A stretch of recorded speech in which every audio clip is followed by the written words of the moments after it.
the beginning, perfect silence was broken by the burst cry of the noisome host.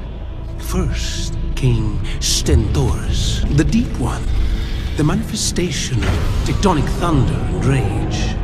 Then the air caught fire, shredding itself into strings.